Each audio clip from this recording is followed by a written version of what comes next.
Então, vamos continuar com o estudo de séries de Fourier.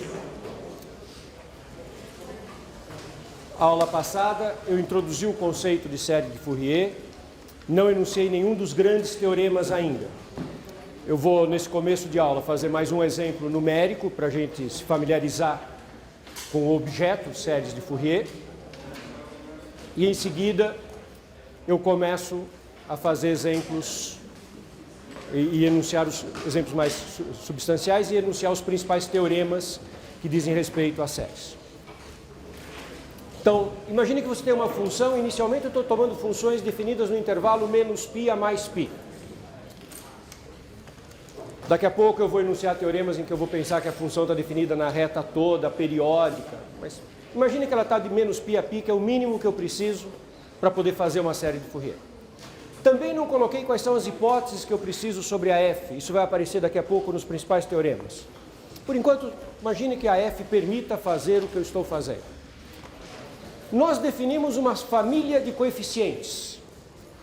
Alguns coeficientes que eu estou chamando de A índice n, que são dados pela fórmula 1 sobre π, integral de menos π a π, de f, cosseno de nx dx, e isso vale para n de 0 em diante. Isso define, então, um A0, um A1, A2, uma família de As. Faço a mesma coisa para definir uma família de Bs. Os Bn são 1 sobre π, integral de menos π a mais π, da função vezes seno de nx. E aqui eu só começo em 1. Então, eu tenho um A0, que é um coeficiente A, diferente um pouco, e porque o cosseno de 0, quando n igual a 0, o cosseno de 0x é 1, então fica só a integral da f. E com isso eu monto uma série. Tem a constante A0 sobre 2. A ideia de escrever A0 sobre 2 é que, em escrevendo A0 sobre 2, o A0 vai dado pela mesma expressão que os outros ANs. Senão eu teria que escrever uma fórmula especial para o A0. E é uma somatória, uma série, em que os ANs são coeficientes das funções trigonométricas cosseno de nx, então aqui vai aparecer cosseno de x, 2x, 3x, 4x, e os Bn são coeficientes dos senos de nx. Então isso é parecido com série de potência, só que ao invés de escrever em termos de polinômios, x, x2, x3, etc., eu escrevo em termos das funções trigonométricas. E o resto das ideias são as mesmas. As funções trigonométricas funcionam como se fosse uma base de um espaço vetorial, e a pergunta é se eu consigo escrever uma f como combinação, só que uma combinação infinita, porque é uma série, dessas funções. Vou fazer mais um exemplo e depois eu começo a falar dos principais teoremas que dizem respeito a o que acontece com essas séries. Pegar a função x², a função x² está definida na reta toda, a função de polinomial de grau 2, mas eu só vou trabalhar de menos π a π. E vou calcular os coeficientes dessa função. Então, primeiro coeficiente, o A0. O A0 eu sempre tenho que calcular a parte, porque na fórmula do A0, de verdade, não tem o cosseno, né? O cosseno de 0x é 1. Então, é só a integral da f.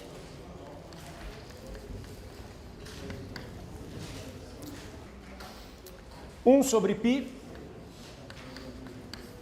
integral de menos π a π de x². Integral super simples. 1 sobre π.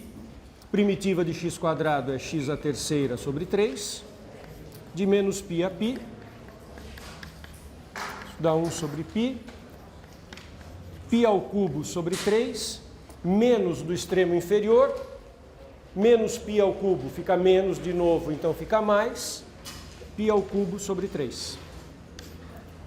E juntando tudo, você tem um π ao cubo que cancela com o π, sobra um π ao quadrado, e 2 vezes π ao quadrado sobre 3, então 2 π ao quadrado sobre 3. Esse é o coeficiente A0. O x3 é ímpar, mas o x3 é a primitiva, não é o integrando. Se eu tivesse no integrando x3, a integral daria 0. Porque é a integral de uma ímpar. Mas como o integrando é x3, é a integral de uma par. Aí então a integral não dá 0. Aí é 2 vezes. Se eu tivesse feito, e muitas pessoas preferem fazer isso, poderia ter escrito 2 vezes a integral de 0 a π. Que daria igual porque o integrando é par. Aí é questão de como você prefere fazer a conta. E isso depende de cada um, né? Os outros ANs se calcula de um jeito muito parecido.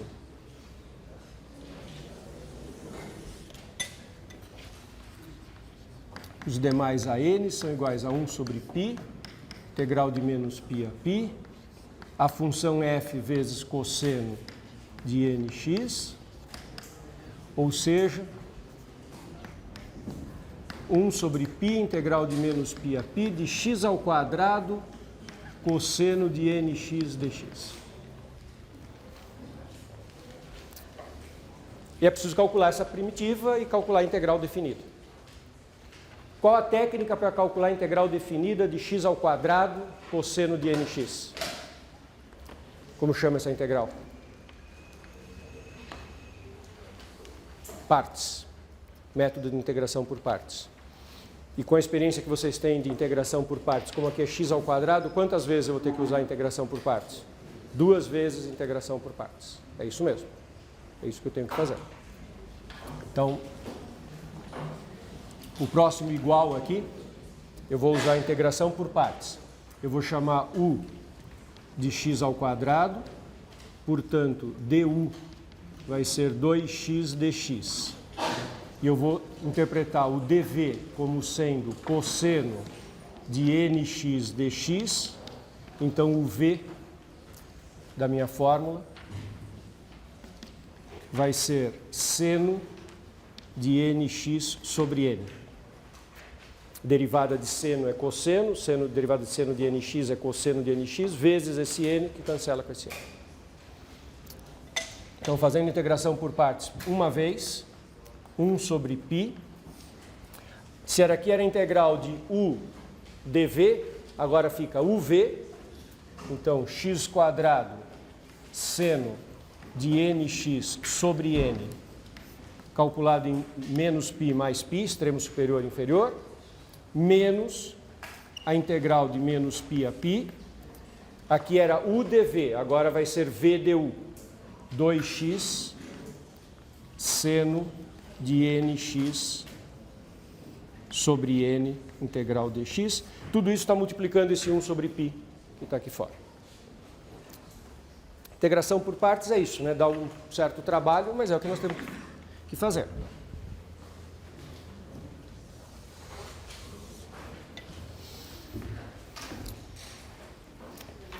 Seno de nπ e seno de n menos π. De qualquer maneira, é seno de múltiplos de π. N pode ser par ou ímpar, mas são múltiplos de π. Múltiplos de π, seno é sempre zero. Então, esse pedaço dá zero. O 2 e o n eu vou colocar para fora. Isso é 1 sobre π, 2 sobre n, integral de menos π a π, de x seno de nx dx, onde eu farei uma nova integração por partes. Agora o u vai ser x, o dx vai ser o du vai ser simplesmente dx, o dv é seno de nx dx, portanto o v vai ser menos cosseno de nx sobre n. Derivada de cosseno é menos seno. Se eu quero que a derivada dê mais seno, eu ponho menos cosseno. Fala. Pode ser que falte um sinal de menos. Onde que falta um sinal de menos? Aqui é o menos da integração por partes. Por que teria um outro sinal de menos? Ah, falta o sinal de menos aqui. Sim, sim, sim. Falta este sinal de menos que eu não passei para cá. Sim. Aqui tem um sinal de menos. Sim, obrigado. Então, isso tudo fica menos 2 sobre π n uv fica menos x cosseno de nx sobre n de menos π a π, menos da fórmula de integração por partes, integral de menos π a π, se era u dv, agora é v du, mais cosseno de nx sobre n dx.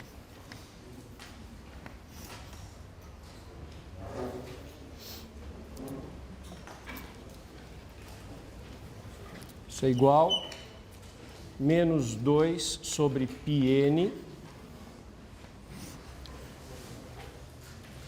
colocando x igual a π, dá menos π cosseno de nπ sobre n, menos do extremo inferior, menos desta função, fica mais,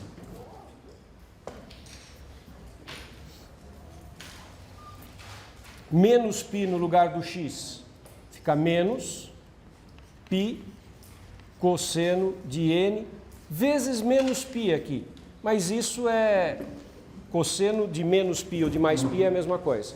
Esse menos desaparece. E aqui tem um menos que é o resultado de 3 incidências de sinais de menos. Tem o menos dessa fórmula, o menos do menos π no lugar do x e o menos do extremo inferior de integração. São 3 vezes sinais de menos, por isso que ficou menos aqui. E mais a primitiva de cosseno de nx sobre n, que é seno de nx sobre n2, é isso, né? De menos π a π, isso.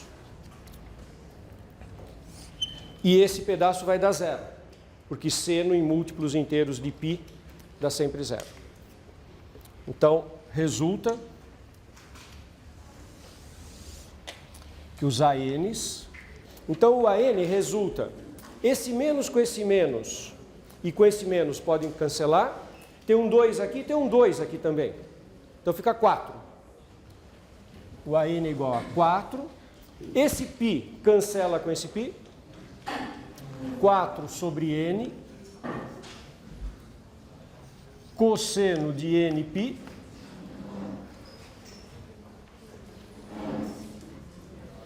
o n ao quadrado, porque aqui tem um n e aqui tem um n. Então, o π cancela, o 2 com o 2 fica 4, menos com menos fica mais, e n quadrado.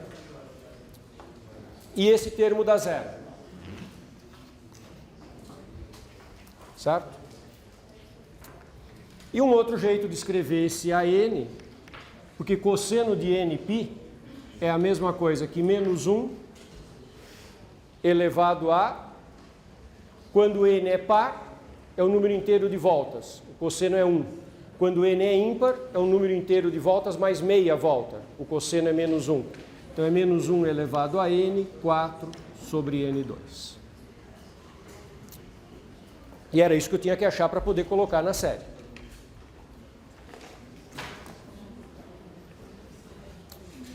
E, finalmente, os BNs. Os BNs, 1 sobre π, integral de menos π a π, da função f vezes seno de nx dx, que é igual a 1 sobre π, integral de menos π a π, de x quadrado, seno de nx dx. Isso vale quanto? Isso vale zero. E eu não preciso fazer nenhuma conta. Por que eu sei que isso vale zero? X quadrado é uma função par. Seno de x é uma função ímpar. Produto de uma função par por uma ímpar resulta uma função ímpar. Integral de uma função ímpar no intervalo simétrico, integral definida de uma função ímpar no intervalo simétrico, vale zero. Então não preciso fazer a conta. Eu já sei que os BNs valem todos zero. Aqui para n maior ou igual que 1, e esses ANs também para n maior ou igual que 1. Então, todo esse trabalho me permite escrever a série de Fourier associada à função x². A série de Fourier associada à função x² é a seguinte série de Fourier, a seguinte série de senos e cossenos, a seguinte série de Fourier. A0 sobre 2.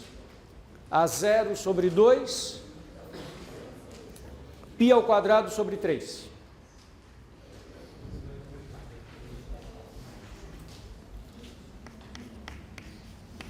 mais uma soma infinita para n de 1 a infinito, daqueles ANs, que é igual a 4.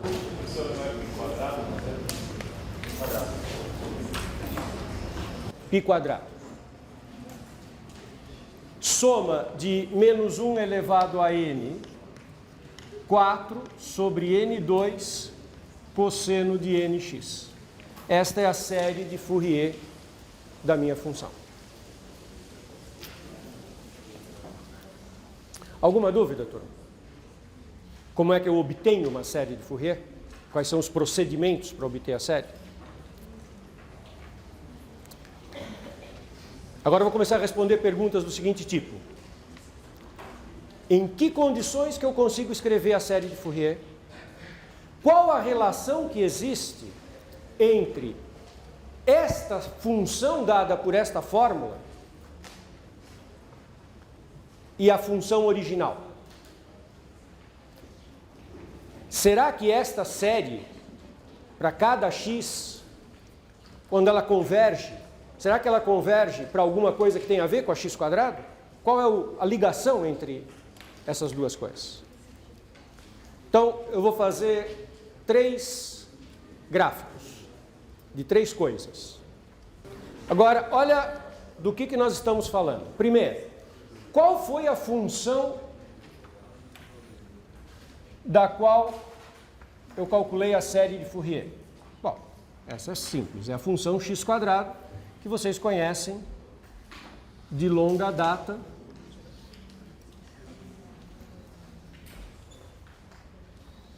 Desde o ensino médio.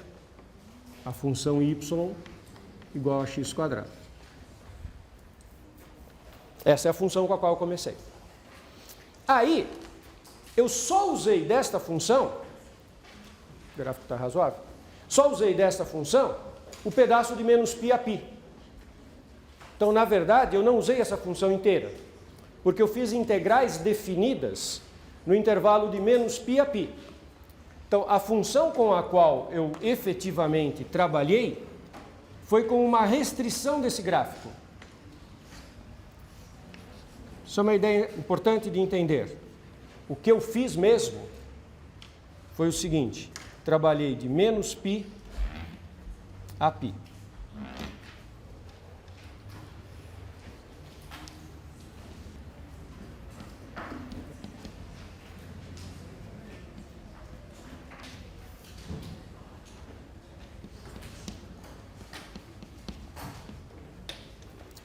Todo mundo entende o que eu estou dizendo?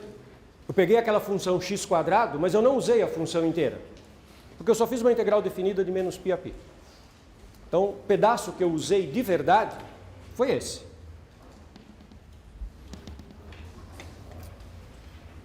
E eu obtive uma série que está definida na reta toda,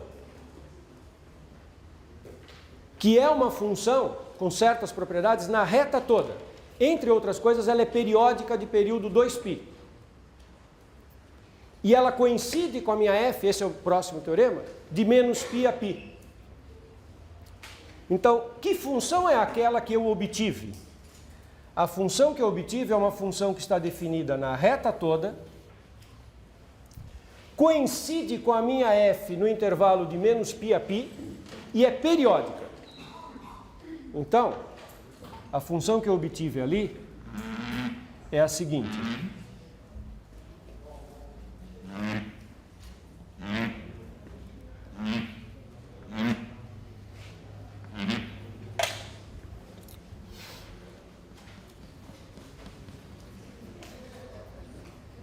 Aqui o valor π ao quadrado.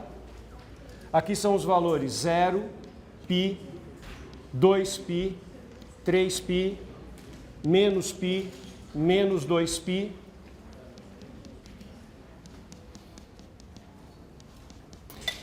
E a função determinada por esta série é a seguinte função.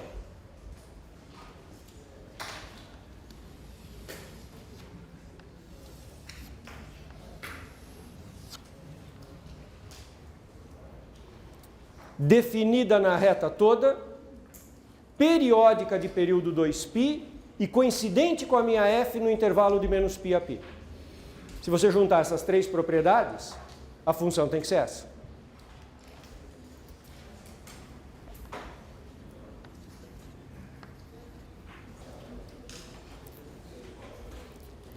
O próximo teorema explica exatamente isso. Ele dá as condições para que aquela função que relaciona a f original com a função que a gente obtém.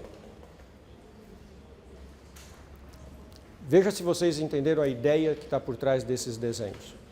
Então, não adianta eu pegar uma f na reta toda como de saída. Porque veja o que vai acontecer. Eu vou usar a f de menos π a π para calcular os coeficientes. E a função resultante vai ser uma função periódica de período 2π. Então, o que a minha f valer fora do menos π a π, no caso deste exemplo, os ramos que vão para mais infinito da parábola, não vão ter participação no cálculo da série de Fourier. Isso fez sentido, doutor? Eu vou enunciar então o principal teorema e deixa eu adiantar uma coisinha. Quando eu peguei esse trecho de função e fiz a extensão periódica, automaticamente as pontinhas se grudaram aqui e essa função ficou uma função contínua. A extensão periódica é contínua. Então está desenhado aqui. Podia acontecer que não. Podia acontecer, só para adiantar o que vai estar presente no enunciado do teorema, podia acontecer de que a função que eu estivesse trabalhando fosse assim, e que daí quando eu pegasse a extensão periódica não fosse contínua. Do lado de cá ela tem um limite, do lado de cá ela tem outro. Aí, nesses pontos onde a extensão periódica é descontínua, automaticamente a série de Fourier vai convergir para a média aritmética desses dois números. Então ela sempre vai convergir para o valor intermediário aqui, para o valor média aritmética. Isso vai estar presente no meu próximo teorema. Desde o começo eu estou trabalhando com esse caso simplificado de menos π a π. O que precisa é ser um intervalo simétrico. Da onde que aparece o intervalo simétrico? Aquele problema que eu motivei de falar da condução do calor numa barra, eu peguei uma barra de comprimento π. Se eu tivesse pego uma barra de comprimento L, aí apareceria uma função de menos L a L. E eu já, daqui a pouco também, vou contar como é que fica o caso geral quando o intervalo é de menos L a L. O intervalo de tamanho π só para facilitar as contas iniciais.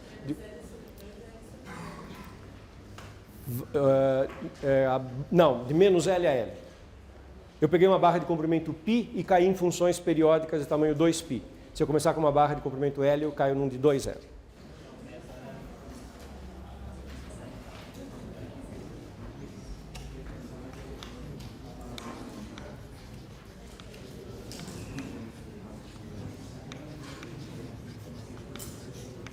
Então vamos lá. Imagine que você tem uma f definida no intervalo menos π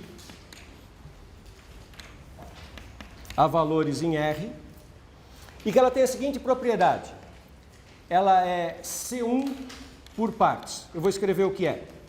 Classe C1 por partes. Essa é a hipótese para que a série de Fourier convirja para a função, etc. Ser C1 por partes não é uma coisa complicada de existir, não. É o seguinte, então C1 por partes, isto é, existem números, o menos π é o primeiro, começa com o x0, menor que x1, menor que x2, menor que um certo xp, que é o mais π, começa no menos π, vai. Tem um número finito de pontos, tais que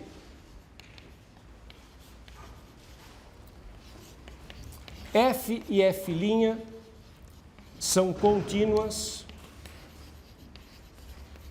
e limitadas nos intervalos abertos.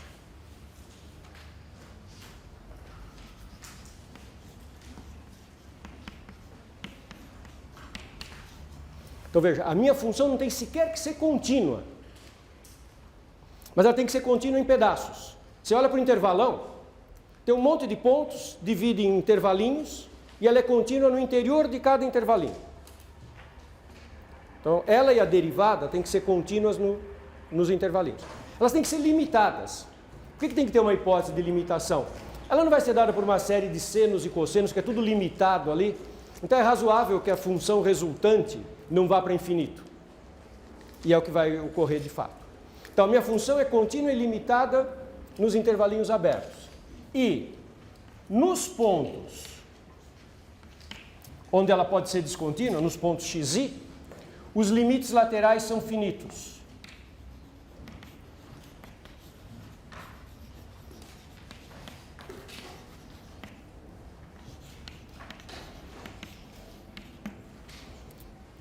Então, ela pode ter descontinuidades, mas descontinuidade de salto.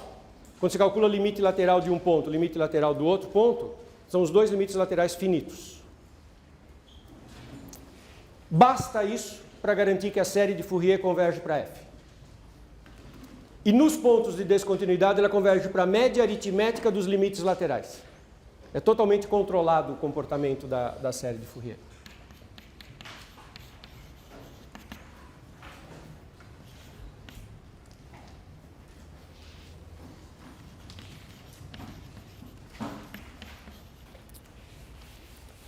Então, a série de Fourier satisfaz o seguinte.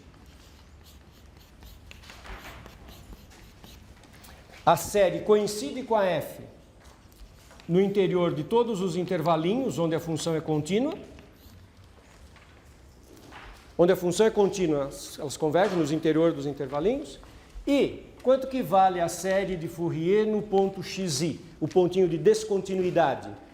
No pontinho de descontinuidade, a série de Fourier vale o limite de f de x quando x tende a xi mais, somado com o limite quando x tende a xi menos. Lembram dessa notação de x tende a xi mais e x tende a xi menos? São os limites laterais, pela direita e pela esquerda, sobre 2. Vale a média aritmética dos limites laterais. Nos próprios pontos A e no π e no menos π, tem que estender um pouquinho essa ideia, mas a ideia é a mesma. Sabe quanto que ela vale no π e no menos π? A média aritmética dos limites laterais do π e do menos π. E a S de x vai ser periódica de período igual a 2π. Você tem uma função definida na reta toda, periódica de período 2π.